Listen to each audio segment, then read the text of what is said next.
আসসালামু আলাইকুম প্রিয় শিক্ষার্থীরা, আজ নতুন ভিডিও নিয়ে তোমাদের সামনে হাজির হলাম। আমি মোহাম্মদ বিল্লাল সরকার, বর্তমানে পড়াশোনা করছি রাজশাহী বিশ্ববিদ্যালয়ে। আচ্ছা, তোমাদের অনেক জনের মধ্যে কিউরিওসিটি এবং প্রশ্ন, ভাইয়া এডমিশন টাইমে কত ঘন্টা পড়লে মোটামুটি লেভেলে থাকা যায়, অর্থাৎ আমি বিশ্ববিদ্যালয়ে চান্স পাবো, সেই বিষয়ে ভাই একটু কথা বলেন। তো আজকে আমরা কথা বলার চেষ্টা করবো এডমিশন টাইমে কত ঘন্টা পড়লে তুমি মোটামুটি ধরতে পারো যে তুমি চান্স পাবে, বা এডমিশন টাইমে কত ঘন্টায় আসলে পড়তে হয় সেই বিষয়ে কিন্তু কথা বলার চেষ্টা করবো। প্রথমে বলবো অবশ্যই চ্যানেলটি সাবস্ক্রাইব করে পাশে থাকবে, কারণ আমরা প্রতিনিয়ত এডমিশনের আপডেট, গাইডলাইন মূলক ভিডিও, ক্লাস সকল কিছু তোমাদের দেওয়ার চেষ্টা করব। তো এগুলো মিস না করার জন্য হলেও কিন্তু আমাদের সাথে তোমরা থাকতে পারো। তো আমরা দেখানোর চেষ্টা করবো এডমিশন টাইমে কত ঘন্টা পড়তে হয়। তোমাদের আগে একটা উদাহরণ দেওয়ার চেষ্টা করি। মনে করো দুইজন ব্যক্তি, একজন হচ্ছে এক্স, আরেকজন হচ্ছে জেড। হ্যাঁ, তো দুইজন ব্যক্তি এডমিশন টাইমের প্রিপারেশন নিচ্ছে। তো এখানে আমরা কয়েকটা বিষয় দেখি, সেটা হচ্ছে যে এই এক্স ব্যক্তি প্রতিদিন 12 থেকে 13 ঘন্টা পড়ে। হ্যাঁ, আর জেড ব্যক্তি 6 থেকে 8 ঘন্টা পড়ে। কত? 6 থেকে 8 ঘন্টা আমাদের জেড ব্যক্তি, আর হচ্ছে যে এক্স ব্যক্তি কত হচ্ছে 12 থেকে 13 ঘন্টা প্রিপারেশন নেয়। হ্যাঁ, কিন্তু এখানের মধ্যে একটি গাবলা রয়েছে। এই এক্স ব্যক্তি যেটা করে সেটা হচ্ছে যে এই 12 থেকে 13 ঘন্টার মধ্যে তার মানে পড়ার সময় সে তার যে মেসেঞ্জারে চ্যাট করা সেটা কিন্তু এখানেই করে, অর্থাৎ এফবি সে এটার মধ্যে যুক্ত করেছে। অর্থাৎ এফবি পড়ার সময় সে এফবি চালায়, এবং পড়ার সময় অনেক সময় সে কলে কথা বলে।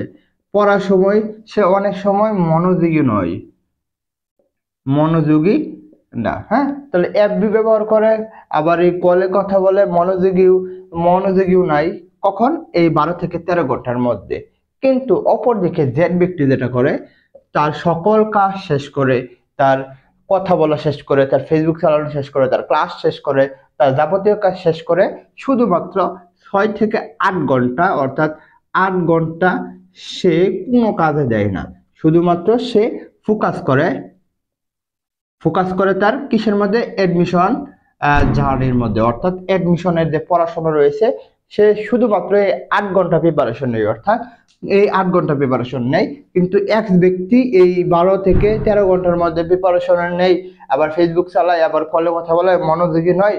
কিন্তু এই ব্যক্তি কি জন্য এগিয়ে যাবে? দেখো, সে সকল কাজ যখন শেষ করে আসে, এই জেড ব্যক্তি সকল কাজ যখন শেষ করে আসে, তখন তার মধ্যে আর কোনো মাথার মধ্যে চাপ থাকে না যে আমার আল্লাহ গো, আমার ওই কাজ করতে হবে, আবার আমার ওই কাজ করতে হবে, এরকম কোনো কিছু আসে না। কিন্তু এই এক ব্যক্তির মধ্যে কিন্তু আসে, যখন মনে করো 1 ঘন্টা পড়ার সময় অনেক কিছু ভাবতেছে, আমার এখন এটা করতে হবে, আমার এখন এটা করতে হবে, এরকম আসে। কিন্তু এই ব্যক্তির মধ্যে আসে না। তাহলে আমি বলবো যে কে চান্স পাবে? অবশ্যই জেড ব্যক্তি চান্স পাবে। কারণ হচ্ছে যে সে 8 ঘন্টা শুধুমাত্র ফোকাস করবে পড়াশোনার মধ্যে, কিন্তু সে এখন এই 12 থেকে 13 ঘন্টা পরেও চান্স পাবে না। কারণ যখন তুমি ফেসবুকটা চালাবা, তখন কিন্তু তোমার মাথার মধ্যে আরো 20 মিনিট থেকে 30 মিনিট ওইটাই ভাববে, বা যখন আমার প্রিপারেশন নিবে, অর্থাৎ ফেসবুক চালানোর পরে আবার যদি পড়তে বসবে, তখন কিন্তু আসলে পড়া হবে না, কারণ সেটাই তুমি ভাবা শুরু করবে। তো তোমাকে যেটা করতে হবে, সকল কিছু ফেসবুক বলো, গার্লফ্রেন্ড বলো, বয়ফ্রেন্ড বলো, কলে কথা বলো, মনোযোগী বলো, সকল কিছু তোমাকে বাদ দিতে হবে। যদি তুমি এগুলো বাদ দিয়ে প্রিপারেশনটা নিতে পারো, তো যদি তুমি 8 ঘন্টাও পড়তে পারো মনোযোগ সহকারে, এনাফ এনাফ ইজ এনাফ। তুমি যদি 8 ঘন্টাও পড়তে পারো, তাহলে তোমার চান্স হয়ে যাবে। তো আশা করি তুমি যত বেশি পড়তে পারো কিন্তু মনোযোগী হতে পারে। তো আশা করি বোঝাতে পারছি। তোমাদের জন্য শুভকামনা। চ্যানেলটি সাবস্ক্রাইব করে পাশে থাকো। আসসালামু আলাইকুম।